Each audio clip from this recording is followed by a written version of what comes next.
شروع کرتا ہوں اللہ کے نام سے جو بڑا مہربان اور نہایت رحم کرنے والا ہے۔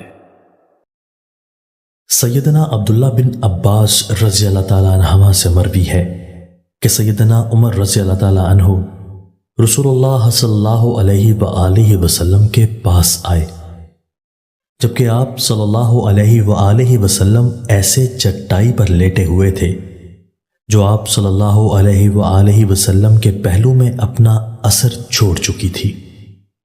انہوں نے کہا، اے اللہ کے نبی، اگر آپ اس سے نرم و گداز بچھونا لے لیتے تو اچھا ہوتا، لیکن آپ صلی اللہ علیہ وآلہ وسلم نے فرمایا، میرا دنیا سے کیا تعلق ہے؟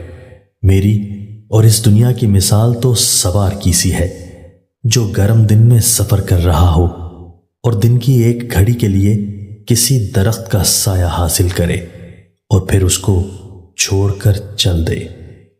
سیدنا ابو ہریرہ رضی اللہ تعالیٰ عنہ سے مروی ہے کہ رسول اللہ صلی اللہ علیہ وآلہ وسلم سے یہ سوال کیا گیا کہ کس چیز کی وجہ سے لوگ سب سے زیادہ آگ میں گھسیں گے؟ آپ صلی اللہ علیہ وآلہ وسلم نے فرمایا، یعنی منہ اور شرمگاہ۔ پھر آپ صلی اللہ علیہ وآلہ وسلم سے یہ سوال کیا کہ کس عمل کی وجہ سے سب سے زیادہ لوگ جنت میں داخل ہوں گے؟ آپ صلی اللہ علیہ وآلہ وسلم نے فرمایا، حسن اخلاق۔